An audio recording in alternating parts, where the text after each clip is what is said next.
Hi viewers, welcome back to my channel. నేను ఈరోజు 10th class biological science Telugu మీడియంకి సంబంధించినటువంటి చాప్టర్ వైజ్గా ఇంపార్టెంట్ క్వశ్చన్స్ ఏమేమి ఉంటాయని చెప్పబోతున్నాను. నిన్నటి క్లాస్లో నేను చాప్టర్ 1కు సంబంధించిన పోషణ లెసన్కు సంబంధించినటువంటి ఇంపార్టెంట్ క్వశ్చన్స్ చూసాము.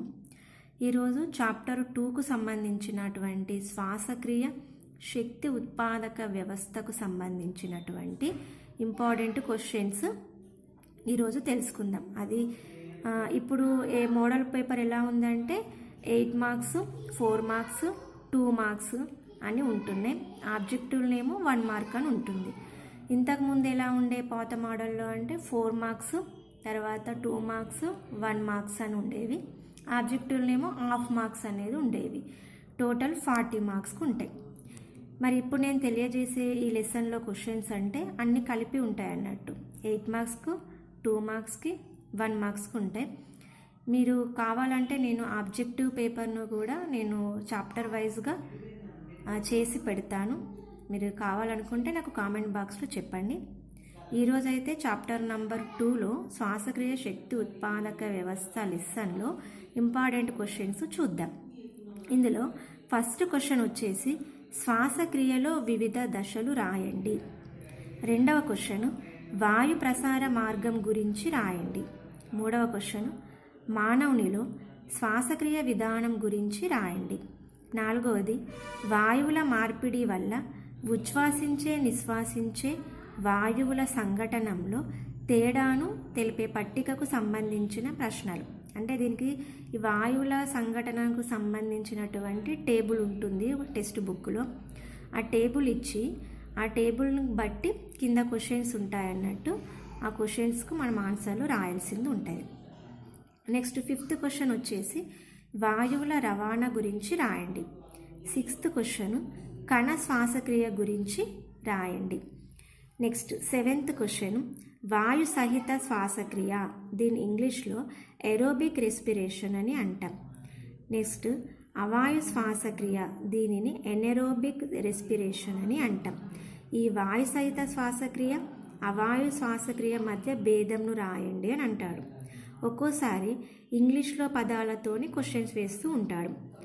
ఏరోబిక్ రెస్పిరేషను మరియు అనెరోబిక్ రెస్పిరేషన్ల మధ్య భేదము లేదా తేడాను రాయండి అని అంటాడు. భేదము అన్న తేడా అన్న ఒకటే.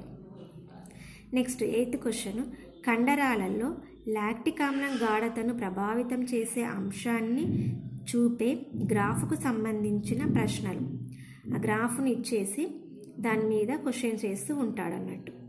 నెక్స్ట్ 9వ క్వశ్చన్ చూసుకుంటే అవాయు శ్వాసక్రియలో వెలువడిన ఉష్ణము కార్బన్ డైఆక్సైడ్ నిర్ధారణ పరీక్షను తెలిపే ప్రయోగం గురించి రాయండి అంటాడు. లేదా ఇదే క్వశ్చన్ను ఈస్టుతో కొన్ని ప్రయోగాల గురించి రాయండి అని అంటాడు. నెక్స్ట్ 10th క్వశ్చన్ శ్వాసక్రియ దహనంకు మధ్య భేదం రాయండి. 11th క్వశ్చన్ వాయు మార్పిడి వ్యవస్థ పరిణామం గురించి రాయండి. 12వది వేళ్ళ ద్వారా శ్వాసక్రియను జరుపు విధానం గురించి రాయండి. 13th క్వశ్చన్ శ్వాసక్రియలో కార్బన్ డైఆక్సైడ్ విడుదలను తెలిపే ప్రయోగం గురించి రాయండి.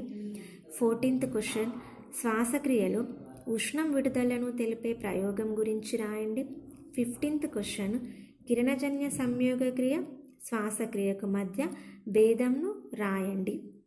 నెక్స్ట్ 16th క్వశ్చన్ వచ్చేసి శ్వాసక్రియలో డయాఫ్రమ్ పాత్ర గురించి రాయండి. ఇవి ఈ లెసన్లో ఉన్నటువంటి ఇంపార్టెంట్ క్వశ్చన్స్. మీకు అవసరం ఉంటే ఎవరికైనా మీ ఇళ్ళల్లో 10th క్లాస్ చదివే పిల్లలు ఉంటారు కదా, వాళ్ళకు ఇంపార్టెంట్ క్వశ్చన్స్ నేను చాప్టర్ వైజ్గా వీడియోను చేసి పెడుతున్నాను. మీకు ఇంట్రెస్ట్ ఉంటే మీకు ఈ వీడియో కనుక నచ్చినట్టయితే ఆబ్జెక్టివ్కి కూడా సంబంధించినటువంటి క్వశ్చన్స్ చేయండి అని అంటే దాన్ని కూడా నేను చాప్టర్ వైజ్గా చేసి పెడతాను. ఓకేనా? ఫస్ట్ టైం చూస్తున్న వాళ్ళైతే నా వీడియోను లైక్ చేయండి, సబ్స్క్రైబ్ చేయండి, షేర్ చేయండి.